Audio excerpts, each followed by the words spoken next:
Hello everybody, this is 2021 AIME I Problem number 15, and here's a view of this algebra problem. Let S be the set of positive integers k, which prominently feature in this system of equations. Here the first equation, a parabola looking upward. This one is a parabola looking sideways to the right direction. These two parabolas apparently intersect at 4 points, so I'm assuming we will end up having a shape like this, and then a second shape like this, probably with higher curvature because of that coefficient 2. And, well, they will apparently intersect at 4 points, and we need to find the values of k for which they will not only intersect at 4 points, but those 4 points of intersection will end up being on a circle. So those 4 points will be concyclic. Does that make sense? So that's a surprising result, I would say. At least it seems seemingly so, right? And we would like to find the sum of the least integer in that set S. Because all the k's are integers, the set S has finitely many values in it, I suppose, because ultimately there's an upper limit as well. We are told that the radius is at most 21. So for how many values of k would this thing work? So pretty much the only number in a sense is that 20. So when I was working with this problem for the first time, I was thinking of taking k equals 10. And upon inspection, I realized that indeed the two parabolas intersect when k equals 10. But here is a quick way to get distracted while you're solving this problem. And the idea is this. Seemingly, one idea is, because we have 4 distinct points of intersection, one idea might be to interpret these two equations as a system of equation. And from the first equation, we have the value of y. Let me make it in red color. And we have another y in the second equation. So why don't we simply substitute this expression x squared minus k right here, embedded into that second equation? Well, if we were to do so, we will end up having square, so a quartic equation, a single equation, which is 4th degree polynomial equation. The problem is there is no closed form formula for this quartic equation. And even if, let's suppose, even if you worked out the algebra and you were able to find the x values for those 4 points, and then you will end up finding the y values as well, it's not clear how to proceed if you were to use this method, right? Does that make sense? A couple days ago with some of my students, we talked about a problem where it was kind of a similar setup. So there was a circle and then a hyperbola intersecting the circle at 4 points. One of the points was given to us. The remaining 3 points, the question was asking for finding the area of those remaining 3 intersection points, given that one of them was already revealed in the problem. It was kind of similar in nature. You immediately get a cubic polynomial, but it is not clear how to solve it, because ultimately you will have some cubic roots involved. And besides, even if you were able to solve it, still not clear how to put together all the numbers so that you can calculate the area of that triangle in a sense. Anyhow, so I wanted to say that because this is looks like a system of equations, one of the first ideas that comes to mind is, like I said, just to plug that in a quartic equation. But it's this is probably not gonna work that way, simply because, obviously, like I said, because those 4 points are special points, they lie on a circle, so they satisfy an equation of, algebraically, whatever is the algebraic formulation of this circle in Cartesian coordinates. So we might have a better chance of finding that equation right away by just focusing our attention on manipulating these two equations. But before I do that, I want to quickly open GeoGebra. I want to just shift these curves a little bit, just to have a feeling of what's going on. All right, and it will be fun. I'll try to make it quick. So if you don't want to check that part, just skip through, like fast forward the video on YouTube. All right, so let me just go ahead and open this. So the first parabola was y equals x square. Well, in my case, I decided to call it 10, right? Minus 10, I suppose. All right. So that's the first one. So GeoGebra automatically assigns the parabola name f to it. Now the second one was, let me write it, y equals, I suppose, 2 times. Sorry, not y, x, because it looks sideways. 2 times. It's at the bottom left corner, the input that I'm writing, by the way, in case you are searching. Wait, where is he typing? This thing, square minus 10, I suppose. Yes. You guys agree? So the case, I changed it with minus 10. And here we have the second parabola. Somehow it didn't assign a value for it, a name for it. Let me change its name to G. So this is the properties box. I usually keep it open. And you guys can see the 2 parabolas, obviously. They intersect apparently in those 2 points, in those 4 points, I should say. I might as well just label them. Let's just go ahead and do so. So we have the point A, B, C, and D. Oops. I'm trying to be careful with my cursor. Okay, there you go. Okay, perfect. Next is what? To do what? We need to figure out under what circumstances those they will remain to intersect. But before that, can I just include a slider? So I think here, no, here, no. Okay, we should have an option. Oh, yeah, this one, obviously. Yeah, sorry for that. So I'm going to add a slider.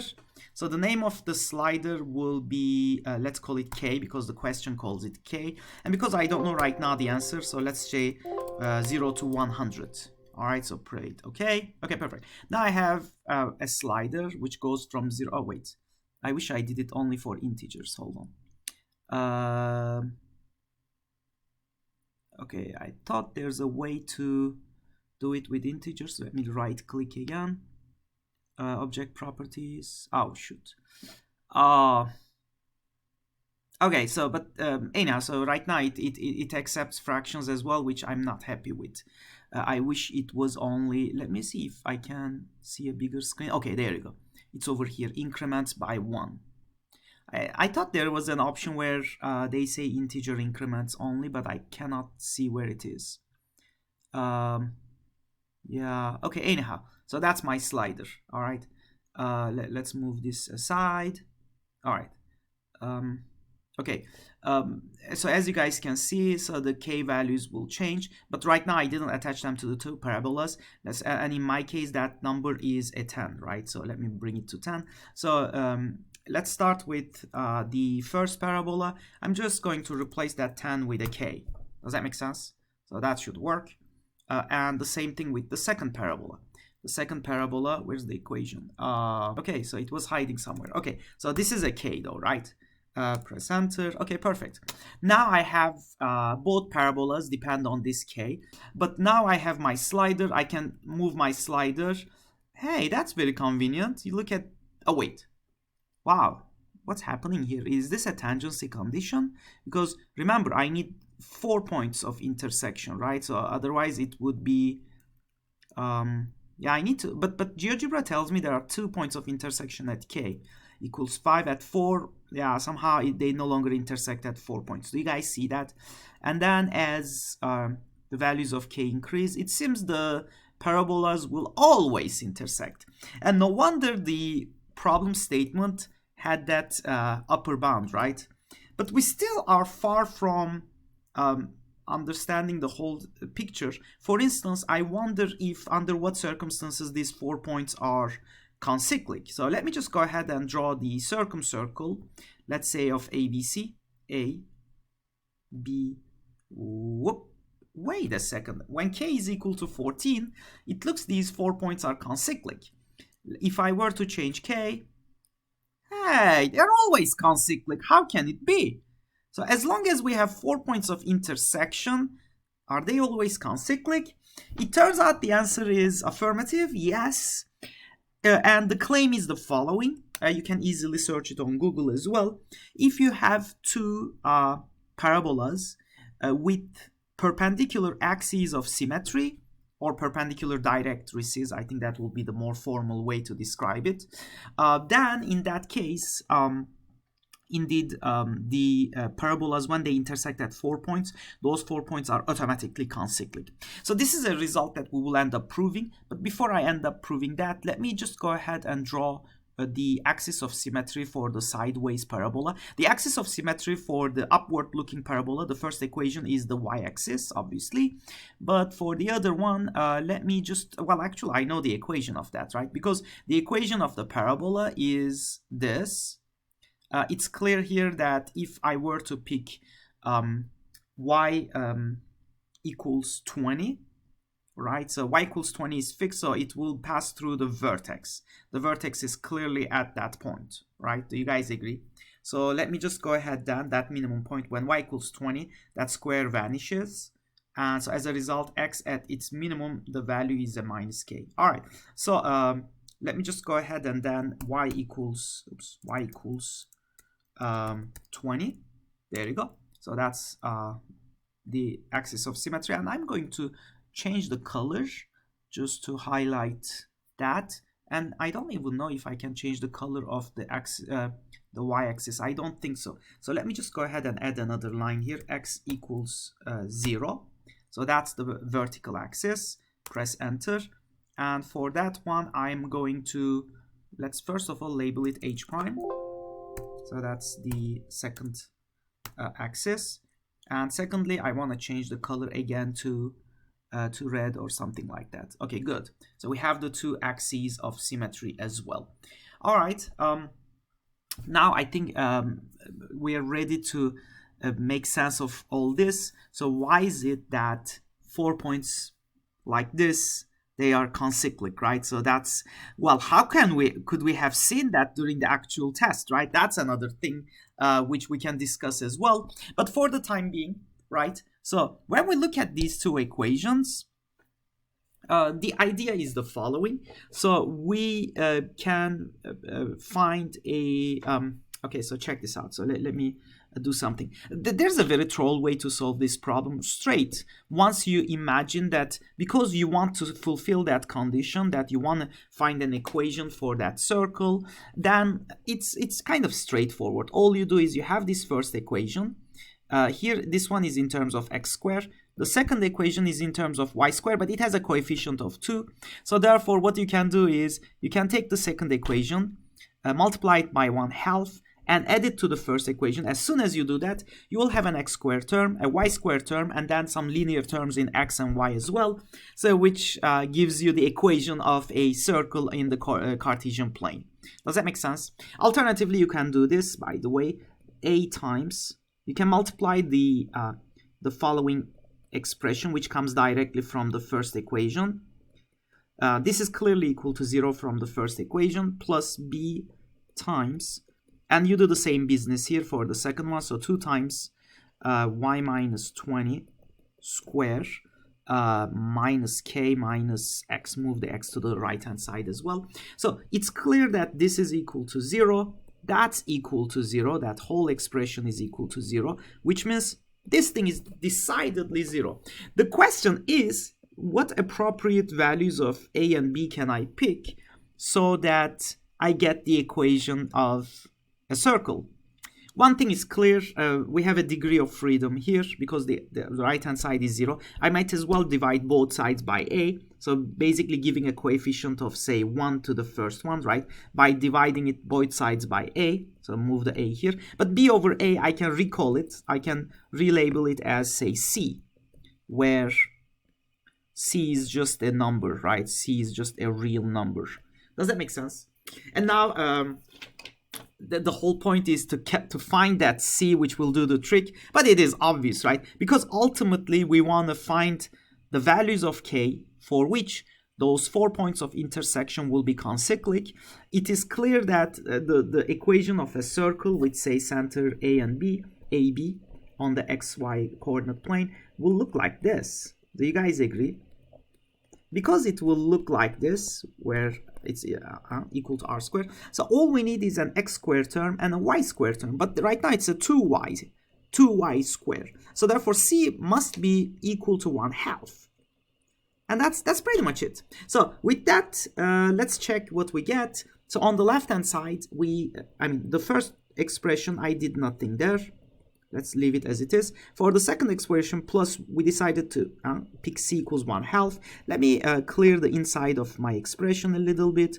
Minus 40y plus 400. And we have a minus k and a minus x. Right? We are going to distribute that 1/2. It will simplify with this, but these will have a 1/2 terms. So therefore, we get x squared minus k minus y after distribution plus y squared minus 40y plus 400. And then we also have minus k over 2 minus x over 2 equals 0. Now we are in the business of completing into a square, right? So that we can get a form like this. It's very convenient. At this time, I mean, the rest of the problem is just simple algebraic manipulations, right? The key idea was not to fall into the trap to substitute x squared minus k into that second equation. So, and ending up with a 4th degree equation, right? A quartic equation for which you will spend hours trying to solve it. But rather, given this condition, 4 points lie on a circle, find an appropriate linear combination of the two, given that both of them are quadratic in x and y, find an appropriate linear combination of the two equations, like we did, so as to get the equation of a circle from those two equations. All right, so from this one we get that, well, we have an x squared term. Check this out. We have a minus x over 2. In order to complete to a square, I guess I will have to also add and subtract 1/4. So minus x over 2 plus 1/4 minus 1/4. Okay, so we took care of the x's. Next, we will take care of the y's. I have y squared minus 40y minus 41y. Okay, so let's write it. Plus y squared minus 41y. And in order to complete this into a square again, plus 41 square divided by 2 square, which is 4, minus 41 square divided by 4. You guys see that? And finally, everything else. So we have a minus k over 2, so that would be minus 3k over 2. And then we have the 400 plus the 400. Is equal to 0. Like I said, the rest of the problem is just to identify the center of that circle and write it in the format that we are familiar with. So let's just go ahead and do that. So this first part is a perfect square. I think it can be written like this.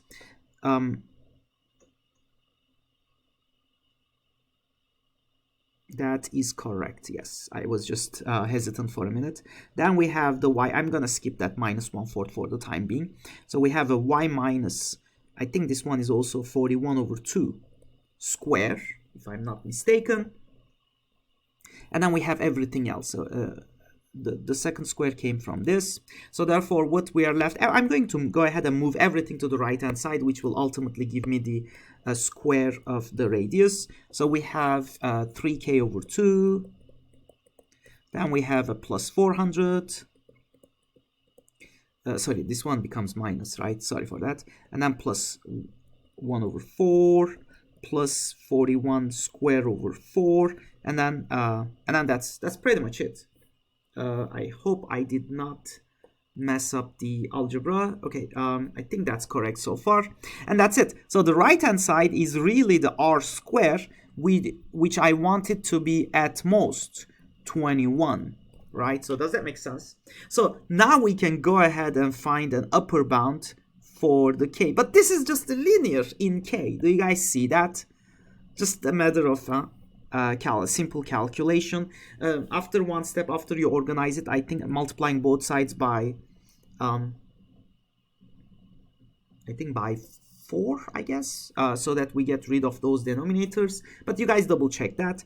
I think you get 24k plus 325 less than 16 times 441. Yeah, double check these calculations. I'm not sure if they are exactly correct. And from here, k would end up being less than 6731 divided by 24, which is approximately 280.5 0.5, I think, which means the maximum k, because k is a positive integer, we are told, the maximum that k can get is 280. Now, what is the minimum it can get? Remember earlier when we did the work on GeoGebra? Let me show it again. So as I used my slider to move k lower and lower, it seems at k equals 5, there's still 2 points. But at k equals 4, there is none. So I'm assuming that k equals 5 is probably the lower bound, right? So, and the question is asking for the sum of the least, which is 5, and the greatest, which is 280, the integer part only, right? So k is less than that number. So 5 and 280, the answer would be 285. Let's double check this minimum condition just to make sure we are on the same page. So what I will do is, let me just go ahead and do that. Let me highlight these two parabolas again. Think about it now. One of the parabolas, it has an axis of symmetry at 20, like that. And the parabola is sideways, whoops, like this. Oops, that doesn't look good. Now, one thing you can do is for the first parabola, actually, let me change the color of the first parabola to make it slightly different, maybe darker blue. Okay, there you go. So all we need is, do you guys agree that the axis of symmetry for the second parabola, that y equals 20 line, will not change? The parabola will shift along that, right? Just like the other parabola is shifting along the y-axis or the x equals 0 line, right? Let me just change the color of the second part of that same parabola, otherwise it's kind of weird. Okay, there we go. So therefore, let's first identify where that intersection will be. But remember, the equation is just y equals x squared minus k. So therefore, if I plug in y equals 20 into this equation, that would imply 20 is equal to x squared minus k, implying 20 plus k equals x squared. Taking the square root of both sides, x is going to be equal to plus or minus square root 20 plus k. Now think about it. So we have two intersections between our parabola and the line y equals 20, right? That's how I substituted into here in the second line. So the negative one must be the one on this side if k is a positive integer as stated in the problem statement. K is a positive integer. So we definitely first of all want the vertex of that. Let me draw the vertex a different color. The vertex of our sideways looking parabola to be such that it will intersect over here, right? But the vertex of the sideways parabola, think about it. What is the vertex of, what is the vertex of this equation? Well, it's clear, right? Because this side is always greater than or equal to 0. So the minimum it can get in terms of x values, if this thing is a 0, and as a result, that x value will be minus k. Does that make sense? So this one is a minus k. That one, which we just calculated, this value here is that number minus square root 20 plus k. So for those two to intersect at those 2 points, right? So let me label them. So for instance, this point and this point. So we want to make sure that this quantity is larger than this one, so that the vertex of the sideways parabola is to the left of the left arm of that upward looking parabola. So we want minus k to be less than or equal to minus square root 20 plus k. We might as well square both sides. Actually, before squaring, because I don't think I can do that. Let me first go ahead and multiply both sides by -1. So we have k greater than or equal to square root 20 plus k, so that everything is positive. Okay, now we can go ahead and square both sides. K squared greater than or equal to 20 plus k. Move things to the left-hand side, I suppose. So k squared minus k minus 20 greater than or equal to 0. Hey, this can be factorized, right? Let me just go ahead and use my space a little bit more wisely. So this implies that, which implies this. Okay, that's getting awkward. All right, so but yeah, this is just simple algebraic manipulation. Nothing fancy I'm doing here. Usually I'm not doing, I'm just trying to write the solutions as clearly as I can. That's my trick, basically. If I have any trick, I try to usually I spend my time really to digest a question.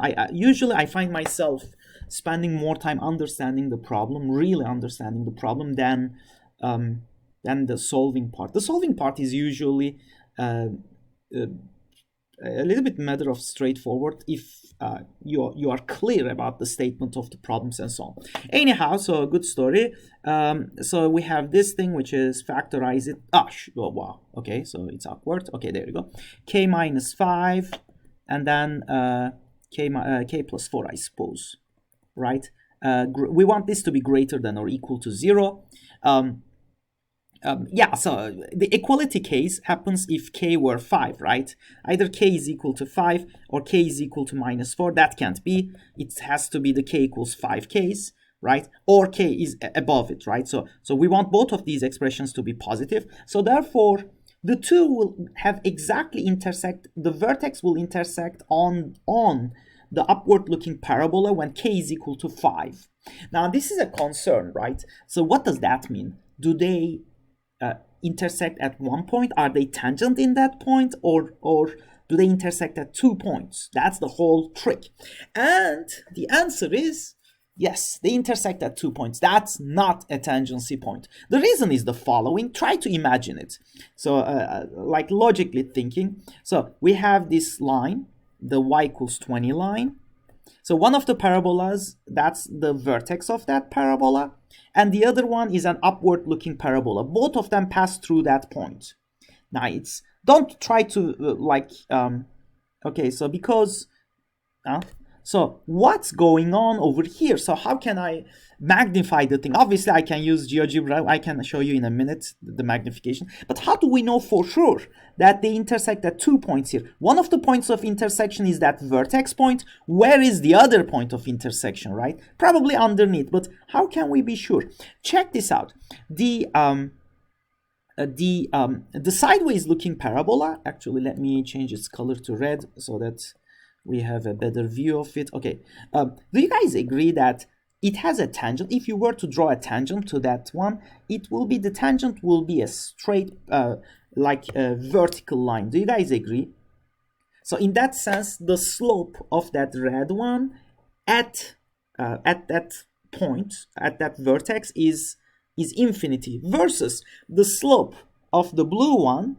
It's very difficult to draw the slope of the blue one because it's almost a straight line looking. But do you guys agree? This one has a negative slope. So what it means is, because these two curves are smooth curves, there's no kink. So we must have then an intersection point over there. Does that make sense? So one of them is like this, so like the sideways one, versus the other one has a higher slope, so they will definitely intersect at a second point. And just to clarify this, let's go back to our picture. Now let's use some magic, zoom in magic. Okay, before I do the zoom in, obviously, okay, so let's zoom in as much as we can. Okay, now let's change k down to 5, right? Okay, there you go. Now it's not clear what's going on here. Let me expand it further. Zoom in, zoom in. Wow, this is GeoGebra, is super powerful. But our math is more powerful than GeoGebra, it seems to me. Look at that. Yay. Do you guys see that? But it kind of makes sense to us. Like, I think what we said so far makes sense. I think what's going on is, oh, sorry. So we have, like I said, so we have this vertical line. Whoops. Like the tangent line, versus the other one has a slope tangent line, so therefore we must have two intersections. So this is the situation at k equals 5, so therefore the minimum value is k equals 5. The maximum value, we already found it out to be 280, so 5 plus 280 is 285 is the answer to this question. And hope to see you guys in another lecture.